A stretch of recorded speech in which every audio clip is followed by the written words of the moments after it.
One of the most common issues I see other dog moms and dads go through is the infamous teenager phase in our dogs. Every dog goes through it, and usually starts from anywhere between like 6 to 12 months and ends as late as 18 to even 24 months old. Some classic signs of adolescence puppyhood is that your dog suddenly seems like rebellious, isn't listening, defiant, wanders further off leash, seemingly just more a little bit crazy and troublesome. And especially if your dog is intact, this is when the hormonal behavior will go through the roof, so like territorial behavior, sexual behavior, etc. Also, this is the phase when your dog's socialization window is closing or is completely closed, so their fear-based or aggression-based behaviors will also start to show, and reactivity of course starts at this time as well, and the once super friendly puppy you used to have might not get along with every other dog anymore. It's often and understandably a phase that gets a little bit overwhelming to most people, but luckily there are a few things that you can do to get through this phase and also even help your dog come out the other end as a happier and a better trained dog. And make sure you watch till the end, because my last tip is arguably the most important.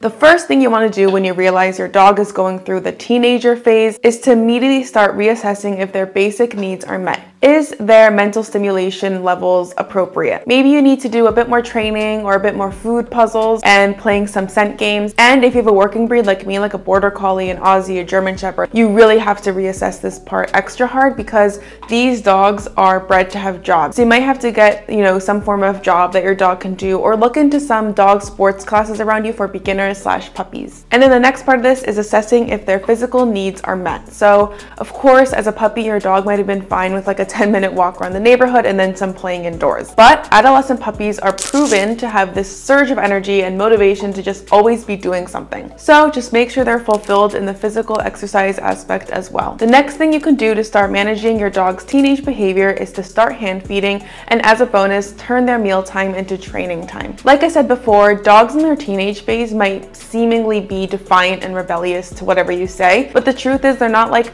defying you because they think it's funny or they think it's like a good time. It's actually because when the dogs enter their teenage phase, they become even more curious and want to interact with the world around them. So when they're defying you or seemingly being rebellious, it's actually just that they're more rewarded by interacting with their environments than they are listening to you. So you need to start becoming more interesting and more high value in a sense. So hand feeding is perfect for this. Hand feeding lets your dog see that you are the direct source of their livelihood, of their food. So that not only makes your bond stronger, but it makes your dog see you as someone very important to listen to. When your dog's not listening, it's not like they don't see you as important or they don't love you. It's just that distractions have a higher value to them at that point, especially in the teenage phase. In regards to training with mealtime, it goes with the same principle. Training while using their mealtime as a reward is a perfect way to again bond with your dog and also practice for your dog to listen to you and to remind your dog that you have all the high value rewards. Thirdly, during this teenage phase and also during their life, do not punish these bad behaviors that come with adolescence. Like I said, teenage dogs are more likely to rebel in this phase of their lives, and they might even start showing signs of dog aggression or reactivity or territorial behavior. But the key here is to not punish them for these things. This is a whole different topic on like counter conditioning, desensitization, and just like reactive dogs in general. And those topics are already covered in my past videos that'll be linked in the description. But for the purpose of this video, just know that punishment is never good when it comes to fear-based or aggressive-based behavior like this. Teenage dogs are essentially just coming out of their like naive puppy phase, and depending on their level of like good socialization that they had prior, they're gonna start showing these unusual behaviors that you've never seen before with your dog. But the key is to keep training positively and never penalize your dog for these new bad behaviors. Next, and super importantly, manage the situation and don't let your dog practice these bad behaviors. What I mean by that is you should not be giving your teenage dog too much freedom, because this will come back to bite you in the butt later in their life, and it'll be a lot harder to correct later on